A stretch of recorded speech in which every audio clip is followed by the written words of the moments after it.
Elikkä nyt meillä on tarkoitus käydä vähän läpi puuosista, mitä puuosille pitää tehdä kun ne tuodaan veneeseen.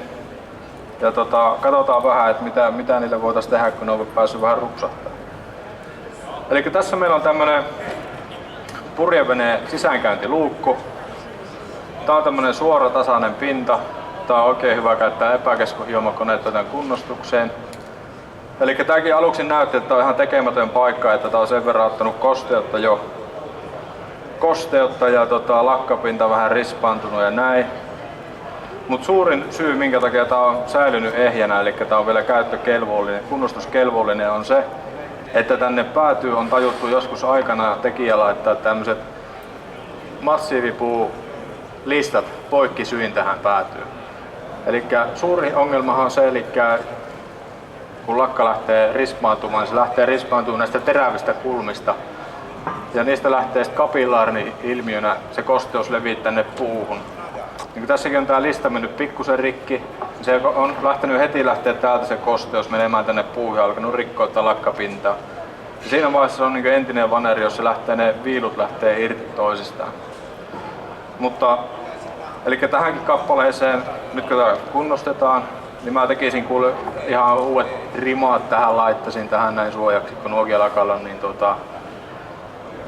huonossa hapeessa. Mut joo, tän voi lakan poistaa pölyttömästi ja suhteellisen vaivattomasti Mirkan uudella paperilla Apranet HD, karkeus 60. Laitetaan se epäkeskukoneeseen. Ja mä voin tästä pikkupalakin näyttää, että kun se lähtee irtoamaan. Otetaan vaikka tänne päin. Elikkä ihan kevyellä, suhteellisen kevyellä hionnalla. Ja kun kyse on tiikkivaneerista, eli tässä on todella ohut viilupinta tässä, ohut viilukerros tässä päällimmäisenä, niin täytyy olla varovainen, ettei hio läpi siitä viilusta. 60 paperi on sen verran karkea, että sillä saa kyllä rikottua tarvittaessa ja haluttaessa ton viilunkin. Elikkä ainoastaan pyrkii poistamaan ton lakan ja sen verran, että nuo pienet pummumat lähtee tosta päällimmäisestä viilusta. Ja tähän ikään siitä lähtee poistuu toi vanha rispaantunut lakka ja tiikki erinomainen puu veneissä yleensäkin. Se on niin täynnä mineraaleja ja erittäin kova puulaji, rasvanen. Elikkä vaikka ei heti näyttäisikään, niin siellä on vielä tervettä tiikkiä täällä alla. Ja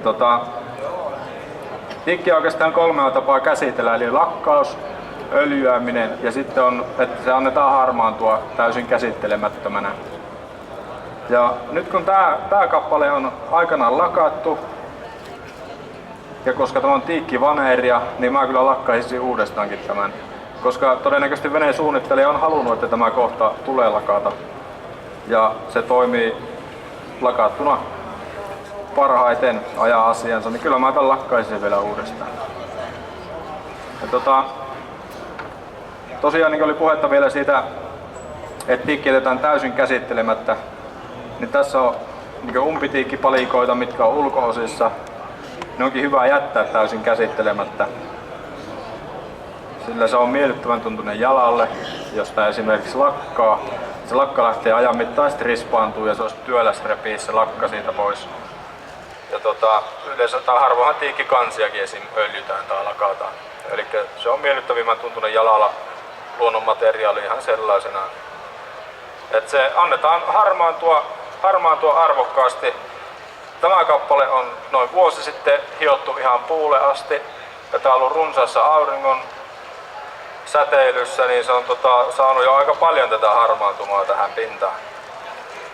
Mutta tähän mä suosittelisin, jos halutaan hioa takas puulle. Apranettipaperia löytyy. Voi käyttää 120 karkeutta. Laitetaan epäkeskuhiomakoneeseen, tai voi olla ihan tallakin käytettävä hiontakone käsin, tai ei hiontakone, kun käsin hioo tallan kanssa ton läpi. Mutta mulla on tää epäkeskukone tässä, niin mä voin näyttää, että kuinka herkästi toi taas lähtee takas puupinnalle toi tulemaan. Eli pikkusen vaan sitä näytetään sitä paperia tossa ja annetaan koneen tehdä työ siinä hetken aikaa, niin Ja aika hyvin alkaa taas tulee tervettä tiikkiä tuolta alta. Näin. Eli näidenkin kalikoiden käsittelyyn menee se joku 50 minuuttia, ei sen enempää.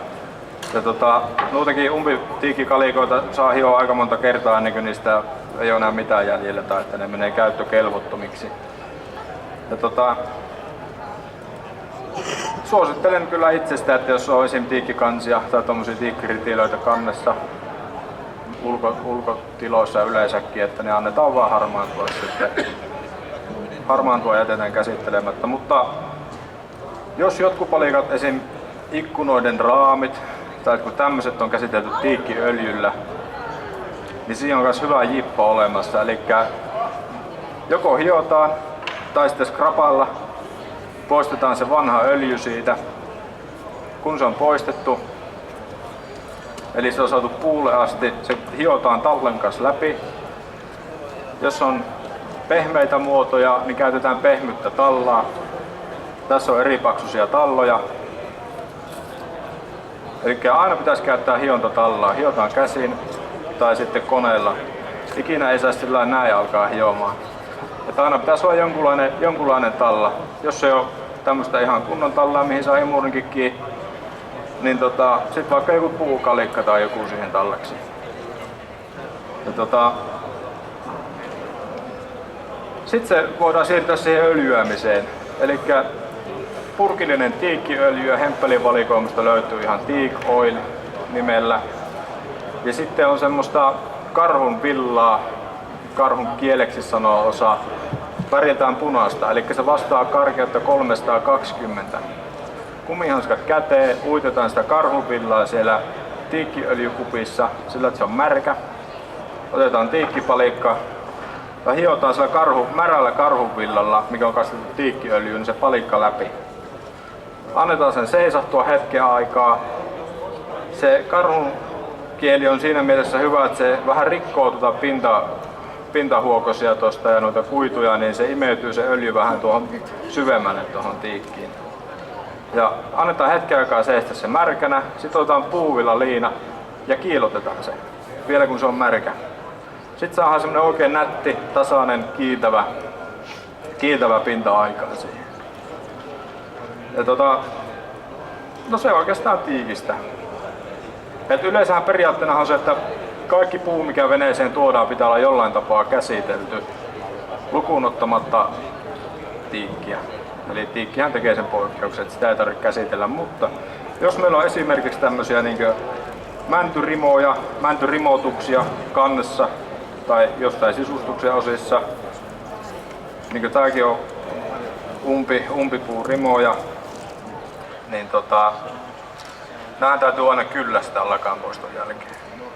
Ja todennäköisesti tämäkin kalikka on kyllästetty aikanaan ennen lakkausta, mutta kun se on ajan mittaan, näissä kappaleissa etenkin, niin lähtee se kosteusvaurio etenemään siitä ja kyllästet häviämään, kun jätetään tämmöisiä teräviä kulmia. Mä nyt itse asiassa tästä vähän edellisessä näytöksessä vähän hioin pyöreämmäksi tätä nurkkaa tästä.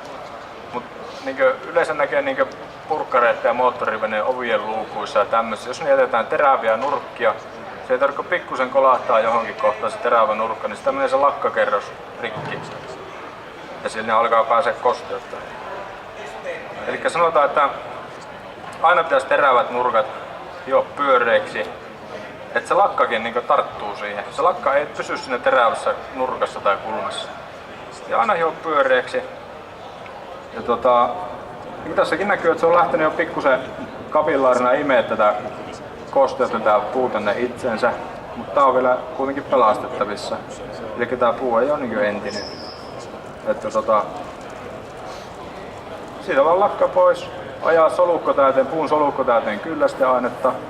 Sitä löytyy, vanhat puuveneilijät tietenkin tykkää käyttää pellavaöljyä, eri pellavaöljyseoksiakin, mutta löytyy myös esimerkiksi Ovatrollilta D1, D2, ja niille on omat ohjeet, kuinka niitä tulee käyttää. Ja sitten hemppelin valikoimasta löytyy ihan wood imprekkiä, ja sille on myös omat ohjeet, että kuuse tulee laittaa. Että tosiaan kyllästetään, ajetaan se täyteen. Ja sitten kun se vaihe on tehty, niin alkaa se lakkaus. Ja Esa osaa kertoa muutaman hyvän vinkin siihen lakkaustyöhön. Ihan ekaksi mä täsmennän pikkusen sun sanomisia, että Ovatroolin 1 on kylläste, 2 on jo oikeastaan lakka. Aha, että se on niin osittain lakka. Se on Imbrikiltäkin ihan samanlainen pari, mutta sitä 2 ei yleensä näkään missään. Joo. Mutta Ovatrool ja Imbrikki 1 nimenomaan on hyviä kyllästeitä. Mutta nimenomaan se, että jos aloittaa sen työn vaikka sillä D1, niin käyttää sen saman valmistajan juttuja myös siihen jatkamiseen, että ne toimii keskenään. Joo, paitsi että se ei ehkä oikeastaan ole niin kriittistä, että jos sä oot ohjeiden mukaan pannut tämän kyllästeen, etkä laita sitä liikaa, niin siitä jäisi semmonen niin kuin nahka siihen pintaan, niin silloin se sitä voi jatkaa. Jos on pannut Ovatroolia, niin voit jatkaa hemppelin lakalla tai tikkuraunika superilla esimerkiksi. Kyllä se siihen tarttuu. Okay. Mutta mennään nyt siihen lakkaukseen. Joo. Se on lähes yhtä helppoa kuin tuon lakan poisto. Se ei oo vaikeeta. Minäkin ennen luulin, että se on vaikeeta, että miten ihmeessä jotkut saa tasasta pintaa aikaiseksi. Mut siinä se onnistuu keltä tahansa, kun noudattaa tiettyjä perusasioita. Ensimmäinen niistä on, että se tosiaan on poistettu kunnolla se vanha lakka. Ja nimenomaan puhutaan nyt semmosesta, että on poistettu kokonaan eikä tehdä täydennyslakkauksia. Sitten valitaan oikea lakka. Käyttökohdan mukaan, onko se ulkona vai sisällä veneessä ja minkälaista käyttöä, kuinka kovaa kulutusta se pitää kestää. Ja sitten tullaan siis, lakkatyyppejä on vaikka kuinka paljon. Ennen vanhaa ei ollut kuin jotain öljylakkoja ja sitten oli jotain nitrosellulosalakkoja, mutta ei niitä veneissä käytetty. Et se öljylakka oli ja sitten rupesi tulee alkyydilakkoja ja muita. Nyt niitä on pilvin pimein. Ja perussääntö on se, että kaikki pehmeimmät on öljylakat. Kiinan pöydälakat ja tällaiset. Tonkkinois, Hempelimymä Spinnaker, Epifanes, tämmöisiä klassisia, joiden varaan niin no niin, mihin me jäätikään? Lakkatyypin valintaa. No silloin, jos te teette täydennyslakkausta, paikkaatte, alle jää vanhaa lakkaa, niin silloin teidän täytyy olla erityisen tarkkaavainen sen lakavalinnan suhteen, koska niin kuin sanoin, niin tää öljylakat on pehmeitä. Ne elää hieman jopa vanhoinakin lämpötilan mukaan ja paistaako aurinko vai ei.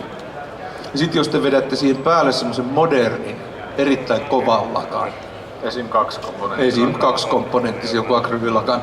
Niin se alla oleva öljylakka eläessään rikkoo sen päällypinnan, sen uuden lakan. Eli nyrkkisääntö on se, että kovan päälle saa laittaa pehmeitä, koska se kova ei siellä elä alla, mutta pehmeän päälle ei saa laittaa kovaa. Ja siinä vaiheessakin voisi huomauttaa vielä, että jos ostatte esimerkiksi käytetyn vanhan puuveneen, niin kannattaa kysyä siltä entiseltä omistajalta, että mikä lakka siinä on. Sekään ei välttämättä tiedä. Niin, mutta aina voi kysyä. Jos ette tiedä ja haluatte kokeilla jotain täydennyslakkauksia, niin tehkää se jossakin niin sanotusti nurkan takana, jossakin missä ei niin kuin näy joku vaaraton paikka, ottakaa pienelle alueelle. Mutta tällä nyrkkisäännöllä, että kovan päälle voi laittaa pehmeitä, mutta ei toisinpäin, niin sillä pärjää jo aika pitkälle. No niin, lakka on valittu. Sitten ostetaan samalla reissulla kunnon pensseli. Ei sellaista tiimarin tai honkkarin 5 euron pussia, missä on 6 eri kokoista kiinalaista harvakarvasta pensseliä, vaan siis kunnollinen sellainen, missä on paksu, siinä on triljoona karvaa, on ne sitten luonnonkarvoja tai keinoainetta, sille ei oikeastaan ole väliä, mutta kuitenkin semmoinen kunnollinen puuvartinen ja hintahan kertoo laadun tässäkin tapauksessa, että sen pensselin pitää maksaa vähintään 10, hyvinkin 2. No, sen kun te olette ostanut siinä samalla, te menette kotiin, pesette sen ensin vedellä ja sitten hinkkaatte sitä vaikka johonkin pöydän nurkkaan monta kertaa, jolloin siitä lähtee sitä mahdolliset irtokarvat pois. Ja sitten sieltä lentää jopa pölyä, jos teette näin sille pensselille tuossa valuhavasten, näette kun pölyäkin lentää sieltä. Jotkut pesee sen maalipesussa, jotkut pesee ohenteessa. Kaikki on ihan suositeltavia Sitten lopuksi se kuivataan. Ja sitten lakkausten välillä säilytätte sen ohenteessa. Tai jos on pitkä aika, te olette saanut hyvän pensselin ja päässyt sinuiksi sen kanssa, niin te säilytätte sitä siellä verstaalla, autotallissa tai missä tahansa, niin vanhassa kurkkupurkissa teette siihen kanteen reiän, josta se varsi juuri mahtuu. Kaadatte sinne purkkiin tollasen 6,2 senttiä suunnilleen, niin ruokaöljyä. Halvinta mahdollista, ei tarvitse olla neitsyt puristeltua oliiviöljyä, kuin ihan vaan jotain rypsiöljyä. Ja sitten pujotatte sen pensselin niin, paatte sen korkin kiinni, pensselivarsi tulee siitä reiästä. Olette porannut siihen reijän, niin paatte pienen vaikka rautanaulan. Nyt se pensseli roikkuu, harjakset on kokonaan öljyssä, mutta ne ei kosketa pohjaa. Se öljy ei haidu, se on vielä seuraavana keväänä tai syksynä se pensseli teillä käytettävissä. Ja siitä on otettu jo tehty kaikki nämä sisäajot ja muut, että se on niin kuin varma nakki, luotettava kaveri teille. No niin, nyt on kolmas pointti, oleellinen. Onnistuneeseen lakkaukseen on hyvät pohjatyöt. Se, kun te olette tehneet tarpeeksi sileän pinnan, puhdistaneet se harjaamalla tai imuroimalla ja lopuksi vielä otatte sellaisen, minä sanon niitä tahmaliinauksia, virallinen nimi taitaa olla pölyliina. Automaalarit käyttää sellainen, maksaa 1,5 €. Avaat sen sieltä pussista, niin se on sellainen, taitellaan auki niin kuin joku isompi nenäliina ja se on tosiaan tahmea. Ja huomaatte, kun sillä pyyhitte pinnan, niin siihen jää taatusti vielä sitä pölyä. No nyt, okei. Nyt on meillä paikat kunnossa, välineet kunnossa. Sitten katsotaan vielä muistiaikana lakkapurkin kyljestä. Siellä takana on siellä alareunassa, niin parinkin eri lämpötilan kohdalla on +15 ja +20 esimerkiksi. +20 kohdalla lukee, että 4 tuntia viiva 24 tuntia. Tuohon voisi Esa lisätä vielä tuohon, kun tätä ei siis käyty ihan loppuun asti siinä mielessä, että tästäkin kun on lakat poistettu karkeudella 60, niin että me saadaan se tasaiseksi se pinta ja sileäksi, niin mä hioisin sen vielä 120 ja 240. Se olisi huomattavasti helpompi lakata sitten. Se auttaa sitä lakkausvaihetta, kun se pinta on tosiaan tasainen. Vähintään 240 tuommoisen lakkaukseen. Joo. Mutta kuitenkin oltava varovainen, että ohutta pintaviilua ei puhkasta. Kyllä.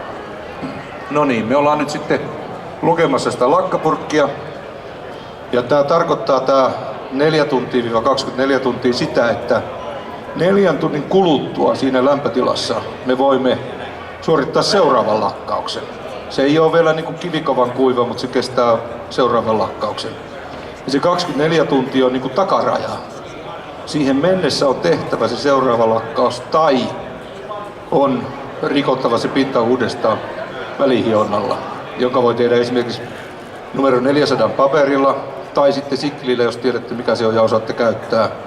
Jos teillä ei ole sikliä, niin nykyaikainen köyhän miehen konsti on se, että otatte semmoisen katkoteräveitsen, mistä tulee sitä terää esiin näin. Ja otatte sen terään irti sieltä.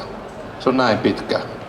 Siinä on teille sikli, otatte siitä varovasti kiinni siitä ei-terävästä reunasta. Ja sitten vedätte myötäkarvaan näin. Se riittää välihionnaksi. Syyden suuntaisesti. Syyden suuntaisesti luonnollisesti. Sitä tehdään myös lakkaus. Kyllä. Anteeksi, sitä voi sanoa. Joo. Kaikki tapahtuu aina syyden suuntaisesti. Aivan. Ja sitten jos ollaan tehty välihionta, niin tietysti pölyt pois. Ja sitten jatketaan. Ja nyt kun ruvetaan lakkaa, niin valmistaja saattaa sanoa purkin kyljessä, saattaa lukea oikeastaan mitä tahansa, mutta minä olen viisaampi ja minä sanon, että aloitatte 50-50 tai 50-60 sanoisi Matti Nykänen, niin lantratulla lakalla. Ihan semmoisella lirulla, puolet ohennetta. Sekoitatte sen sitä purkissa, ette käytä sitä varsinaista lakkapurkkia. Ja sitten levitätte sitä. Levityksen voi tehdä isommista pinnoista, jos on kyse, niin semmoisella kapealla mohartelalla, pienellä. Anteeksi, unohdin sanoa, sekin pitää etukäteen muistaa pestä. Niistä lähtee nimittäin sitä valkoista kangasnöyhtää toisinaan, varsinkin halvemmista. Ja saattaa olla epäpuhtauksia. Mutta okei, se levitetään.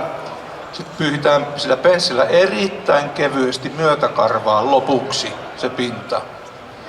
Mutta tässä vaiheessa, kun me ollaan sillä 50-50 lakalla liikkeellä, niin sitä on levitetty ensin varsin runsaasti. Sitten mennään käymään tupakalla ja juodaan kuppi kahvia tai toisinpäin. Ja tullaan varttitunnin päästä takaisin. Ja se on paikka paikoin nimeytynyt täysin, että sitä ei näy enää ollenkaan sen pinnalla, puupinnalla. Niin varsinkin niihin kohtiin, mutta vähän muihinkin, niin uudestaan sitä samaa. Ja taas tupakka ja kahvia. Tää on epäterveellistä tää lakkaaminen. Ja sitten tätä toistatte muutaman kerran sinä iltana, kunnes sitä lakkaa alkaa joka paikassa jäämään pintaan. Se oli se eka lakkaus. Sitten jätetään se yön yli. Tullaan huomenna takaisin se 24 tunnin sisällä, jos se on lukenut siinä purkissa. Ja nyt otetaan semmonen 30% lanterattu seos. Ja jatketaan sillä. Lakataan nyt ihan normaalisti, suht reilulla lakalla, pyyhtäisellä pensselillä lopuksilleen myötäkarvaan kevyesti. Ja sillä voi nätisti ottaa myös semmoset pienet valumapisarat pois. Okei, se jää siihen. Seuraavana päivänä 24 tunnin sisällä sama juttu. Vedetään vielä sillä 70-30 lakalla toinen kerros. Sitten katsotaan, että jos sitä pintaa on kertynyt jo kohtuullisen tarpeeksi, tai erityisesti jos me ollaan jouduttu venyyn sit 24 tunnista, niin tehdään se välihionta. Kysy. Välihionnan karkeus, joko tommonen 400 paperi tai sitten toi sikli. Se ei, siis aika hienolla. Joo. Ja ihan kevyesti. Niin, ei pelkällä kädellä. Kyllä. Tää on stereolähetys. Ja just nimenomaan, että siinä ei tarvitse tasoitella mitään. Siinä vain rikotaan pikkusesta pintaa, että se suostuu ottamaan uutta lakkaa vastaan. Tää on se pointti. Ja se on just se, kun aikaa menee umpeen, niin tää pitää tehdä. No sitten tosiaan sillä 70-30 ehkä vielä kerran. Ja sitten jos se lakka tuntuu siinä lämpötilassa olevan kohtuullisen juoksevaa, niin seuraavat kerrat voi vetää jo raa'alla lakalla. Ja ulkohommissa niin peruslähtökohta olisi sellainen, että vähintään 7 kerrosta. Ja se jo sisältää pari välihiontaa. Jos tehdään semmoista jumalattoman kiiltävää näyttelyvenettä, niin niitä kerroksia voi olla parikymmentä. Maksimi mitä mä oon nähnyt oli 40 kerrosta lakkaa, jonka jälkeen oli annettu se pinnan levähtää puoli vuotta. Ja sitten sen jälkeen se oli 2 toinen toistaan hienommalla hiomatahdalla vielä hiottu. Mutta kyllä pojat siis tavallisesta peilistäkään ei olisi nähnyt niin hyvin kuvaansa. Mutta se on jo sitten semmoista todellista hifistelyä. Mutta se vähintään se 7 kertaa. Jossain sisätilossa voi riittää 5, mutta sanotaan, että se 7. Ja se sisältää jo yhden välihionnan. Ja sitten nyt, jos ollaan sisätiloissa ja halutaan tehdä tämmöistä niin sanottua satiinipintaa, eli ei kiiltävää, niin monia lakkojahan saa suoraan tuolta satin finishing. Ja esimerkiksi Hempelin hyvä mainio sisätilalakka on Dura Gloss, ja siitä on toinen versio Dura Satin. Niin, mutta alan ammattilaiset ei käyttää niitä, mutta työ aloitetaan aina sillä kiiltävällä lakalla. Sillä tehdään suurin osa niistä kerroksista ihan normaalisti, niin kuin oltaisiin tekemässä kiiltävää pintaa.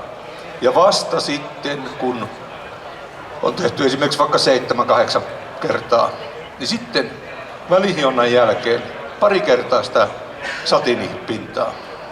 Koska, mä perustelen tämän nyt, jos te aloitatte heti alussa sillä satiinipinnalla, se on pikkusen semmoinen sumea ja se sumeus niin kuin kertaantuu joka kerroksella, että sitten kun teillä on se 8 kerrosta, niin se on semmoinen ruma läpinäkymätön semmoinen maitomainen pinta.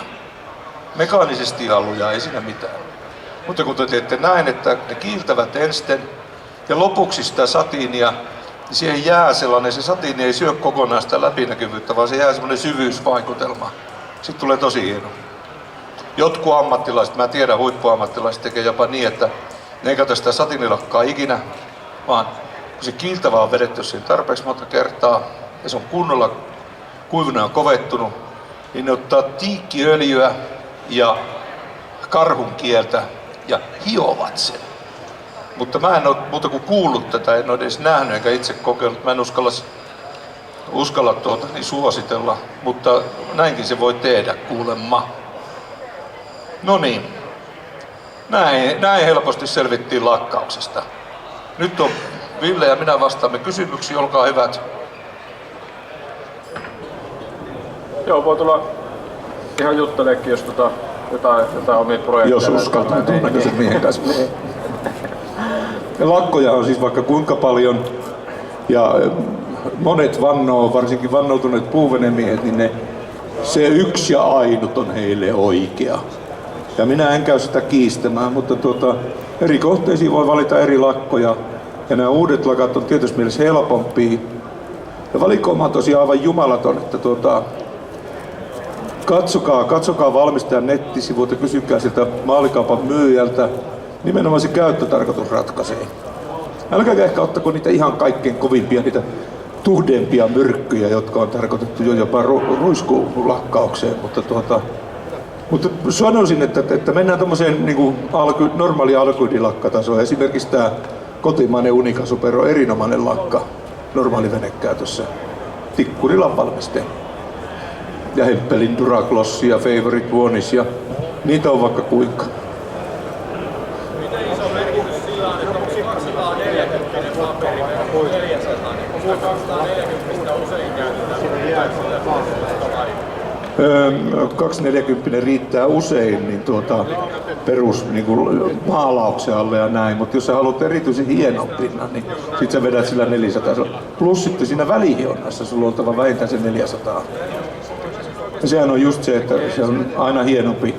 Siis tää on niinku perus, nämä numerot ne ei ole ollenkaan mystisiä, vaan ne kertoo hiomapaperissa sen, että montako hiovaa hiukkasta on 4 sentillä. Eli jos 60 paperissa on vain 60 hiukkasta, alun perin ne oli hiekkahiukkasia, mutta ei ole enää, niin ne on karkeita silloin. Ja 400 siis on jo aika hienoja. Mutta mieluummin aina vähän hienompi paperi kuin tarttiskaan. Se teetättää vähän enemmän töitä, mutta jälki tulee paremmin.